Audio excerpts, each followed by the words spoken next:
Hello everyone, good morning to all. I am Radhika and welcome back to my channel Literary Lens. Today we are going to cover our previous video, the syllabus of UGC NET paper to English. Today we are going to continue our previous topic, part 2. It's a part 2. ये है हमारा UGC net paper 2 का English का syllabus, जिसमें 10 units में इसको divide किया गया है। Drama, poetry, fiction, non fictional work, जो फर्स्ट 4 टॉपिक्स हैं, ये लिटरेचर को कवर करते हैं, whether it is British literature और इंडियन लिटरेचर और अमेरिकन लिटरेचर, यूरोपियन लिटरेचर। इससे पता चलता है कि अगर हम ये 4 टॉपिक्स कवर करते हैं तो ये कवर कहाँ से हो सकते हैं? हमारे लिटरेचर से। लिटरेचर यानी ब्रिटिश लिटरेचर, इंडियन, हम कोई भी लिटरेचर कवर करेंगे तो इसमें हमारे जो ये 4 टॉपिक्स हैं ये इजीली कवर हो जाएंगे। तो हमारा फर्स्ट जो फोकस रहेगा वो रहेगा ब्रिटिश लिटरेचर को कवर करने का, क्योंकि मैक्सिमम क्वेश्चन इसमें से पूछे जाते हैं यूजीसी नेट में। ब्रिटिश लिटरेचर को 12 चैप्टर्स में हमने डिवाइड किया था। चैप्टर फर्स्ट से लेके 7 तक old and English literature to restoration age, ये हमने प्रीवियस वीडियो में कवर कर लिया है already. Restoration age, age of Dryden जिसे कहा जाता है। एज ऑफ ड्राइडन के बाद हमको शुरू करना है आज चैप्टर 8 से लेके चैप्टर 12 तक। एज ऑफ ड्राइडन के बाद जो एज आई 1700 में, उसे कहा जाता है एज ऑफ एनलाइटमेंट और age of reason. Age of reason क्यों कहा जाता है इसको? क्योंकि इस एज में जो आर्टिस्ट थे उन्होंने ज़्यादातर फोकस किया रीज़न के ऊपर, फैक्ट्स के ऊपर, नेचुरल राइट्स के ऊपर,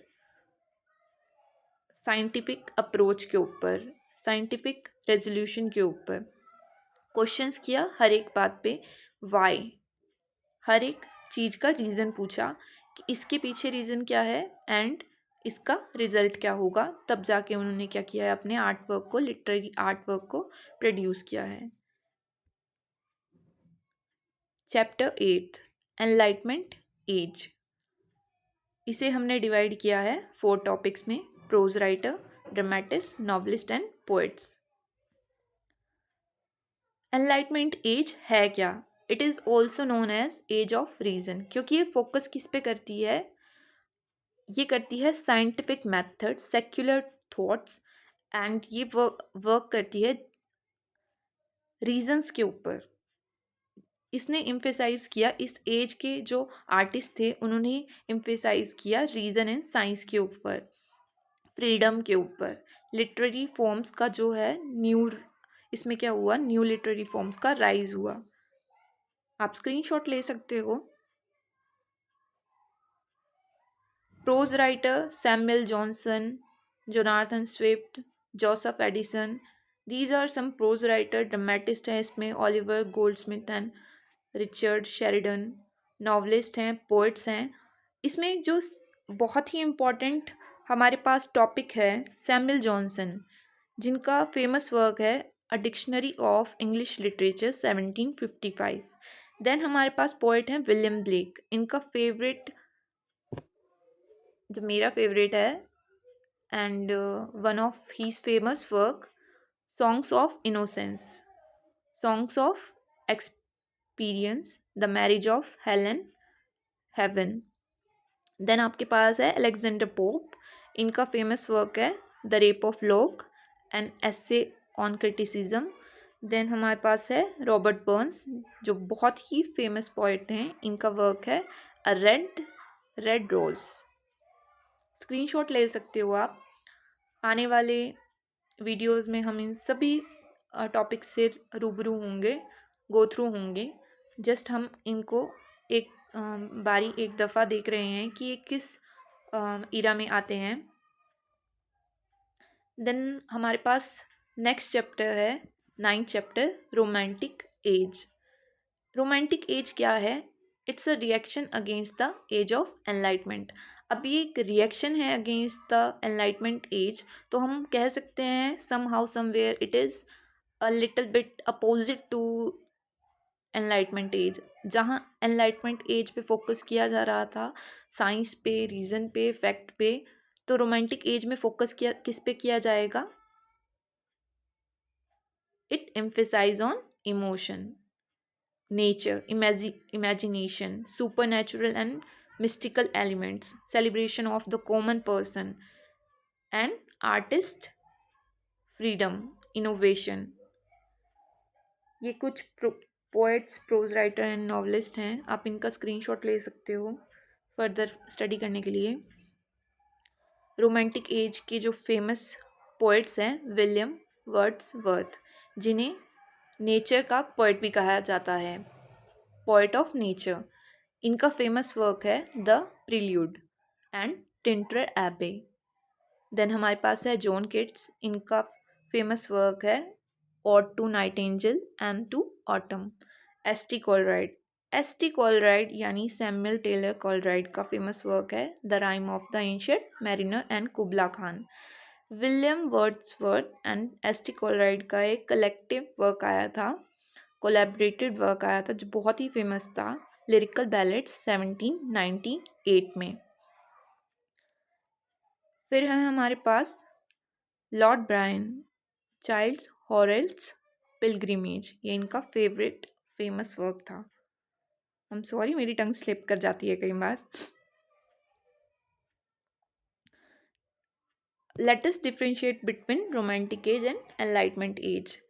जैसा कि मैंने अभी बताया था आपको, जो हमारे पास एनलाइटमेंट एज है ये किसके ऊपर फोकस करती है? रीज़न के ऊपर। वाइल जो हमारी रोमांटिक एज है ये किसके ऊपर एम्फेसाइज करती है? और इसका प्राइमरी सोर्स क्या है? Emotion and imagination. जो हमारे पास रोमांटिक एज है ये हमारी freedom, imagination, power of nature पे फोकस करती है। और जो हमारी एनलाइटमेंट एज है, जितने भी इसके आर्टिस्ट हैं ये लॉजिक, साइंस के ऊपर एम्फेसाइज करते हैं, फोकस करते हैं।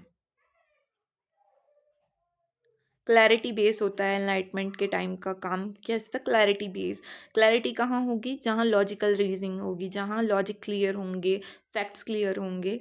वाइल जब हम बात करेंगे रोमांटिक एज की, तो यहाँ हमारे पास इमोशंस के ऊपर, पावर ऑफ इंडिविजुअल एक्सपीरियंस के ऊपर ज़्यादा एम्फेसाइज किया है। आई होप आपको ये डिफ्रेंशिएट करना और डिफरेंस समझ आया हो। नेक्स्ट चैप्टर है हमारे पास chapter 10th, Victorian age. Victorian age कब स्टार्ट हुई? It began in 1837 and ended with queen Victoria's death in 1901। Victorian age is known for the British empire global expansion. इसमें कुछ टॉपिक्स हैं, पोएट्स, नॉवलिस्ट, एसेइस्ट, प्लेराइट्स। देखते हैं की features, देखते हैं इसमें क्या इंडस्ट्रियलाइजेशन, अर्बनाइजेशन को फोकस किया गया था, economic progress and wealth disparity आई थी इसमें, यानी जो अमीर थे वो ज़्यादा ही अमीर हो गए थे, जो गरीब थे वो ज़्यादा ही गरीब, मतलब एक गैप बन गया था। अब देखिए conflict between science and religion. जो हमारा एनलाइटमेंट एंड रोमांटिक एज था उसमें कॉन्फ्लिक्ट था, conflict between reason and the imagination, conflict between the science and unreal things, unreal thoughts and romance। अब जो हमारा विक्टोरियन एज है इसमें इम्फेसाइज किया गया है, फोकस किया गया है conflict between the science and religion. Technological confidence, women rights की बात की, राइज ऑफ नॉवल हुआ इस इरा में। राइज ऑफ नॉवल हम क्या बोल सकते हैं, क्योंकि नॉवेल्स तो पहले ही राइज हो गए थे, लेकिन इसमें प्रमोशन हुआ नॉवेल्स का, नॉवेल्स ज़्यादा बढ़ चढ़कर नॉवेल्स लिखे गए। पोएट्स, नॉवलिस्ट, एसेइस्ट एंड प्लेराइट्स जो इसमें फेमस हैं, वैसे तो सभी फेमस हैं पर जो इम्पोर्टेंट है हम उनकी थोड़ी सी बात कर लेते हैं। रॉबर्ट ब्राउनिंग, जिनका फेमस वर्क था my last duchess. Alfred Lord Tennyson का फेमस वर्क था Ulysses 1833 and the lady of Shalott 1832। Then हमारे पास है चार्ल्स डिकन, नॉवलिस्ट, जिनका वर्क था a tale of two cities. Thomas Hardy है हमारे पास, जिनका वर्क था far from the madding ground, Tess of the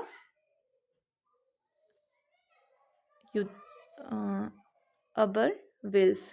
अबबिल्स। John Eliot से है हमारे पास the mill on the flows, इनका वर्क है। डिफ्रेंशिएट करते हैं romantic age and Victorian age को। रोमांटिक एज आपको पता है एम्फेसाइज करती थी इमेजिनेशन के ऊपर, रोमांस के ऊपर, अनरियल थिंग्स के ऊपर, इमेजिनेशन के ऊपर, supernatural and mysterious elements के ऊपर। एंड मेन फैक्ट क्या था, romantic age did not have a king और क्वीन, वाइल विक्टोरियन एज में क्या थी, Victorian age had a queen Victoria. Romantic age में कोई रिस्ट्रिक्शन नहीं थी, विक्टोरियन एज में रिस्ट्रिक्शन थी, बिकॉज ये क्या था, Victorian age where it became with queen Victoria's rule and ended on her death. अच्छा, जो विक्टोरियन एज में है, मैंने क्या बताया था, इसमें एक इनकम गैप आ गया था, इनकम बैक पुअर एंड जो रिच थे उनके बीच, और जो सोसाइटी थी वो डिवाइड हो गई थी 3 क्लासेस में, into upper class, middle class and the working class.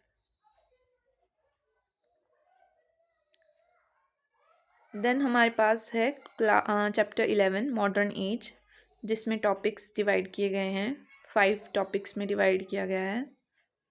ये एम्फेसाइज करता है urbanisation, science and technology, rise of nation state,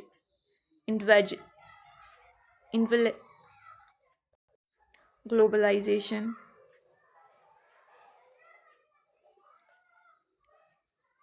These are some novelists, dramatists, poets, short story writer and prose writers. Virginia Woolf का famous work था Mister Dalloway, D.H. Lawrence का sons and lover, James Joyce का Ulysses, E.M. Forster's का a passage to India. Chapter last है जो हमारा chapter 12 post modern and contemporary age, इसको भी डिवाइड किया गया है 3 पार्ट्स में। पोस्ट मॉडर्न एज क्या है, जिसमें हमारे पास क्या हो गया, मॉडर्न एज से कैसे डिफ्रेंशिएट कर सकते हैं, एक तो हम टाइम इरा के बेसिस पे कर सकते हैं, एक हम कर सकते हैं मिक्सिंग ऑफ स्टाइल, इसमें बहुत हो चुका है। जो हमारे पास लेटेस्ट हमारे पास इरा चल रहा है जिसमें हमारे लिटरेरी आर्ट है, इसमें मिक्सिंग ऑफ आर्ट फॉर्म बहुत हो चुका है, कल्चरल बैरियर्स ख़त्म हो चुके हैं। Novelist, dramatist and poets, William Golding का फेमस वर्क है rights of passage, J.K. Rolling का जंगल बुक, एंड हमारे पास सैमुअल बेकेट का है वेटिंग फॉर गोडॉक। आप इसका स्क्रीनशॉट ले सकते हो, मैंने कुछ ही को डिस्क्राइब किया है, कुछ ही के एग्जाम्पल दिए हैं, लेटर ऑन हम सबके एग्जाम्पल एंड सबको अच्छे से स्टडी करेंगे। Modern age and post modern as का डिफ्रेंशिएट करें अगर हम, तो मॉडर्न एज में हमारे पास क्या है, clear, original, simple and elegant work, while when we talk about post modern age, इस पे एम्फेसाइज किया जाता है मिक्सिंग ऑफ स्टाइल के ऊपर। आई होप आपको अभी तक की ये सेकेंड वीडियो भी अच्छी लगी हो और आपको समझ आया हो, जितना भी हमने अभी तक सिलेबस कवर किया हो। चैनल से जुड़े रहने के लिए हमारे चैनल को लाइक कीजिए, शेयर कीजिए, सब्सक्राइब कीजिए। आने वाली वीडियोस के साथ जुड़ने के लिए भी चैनल को सब्सक्राइब कीजिए। Thank you guys.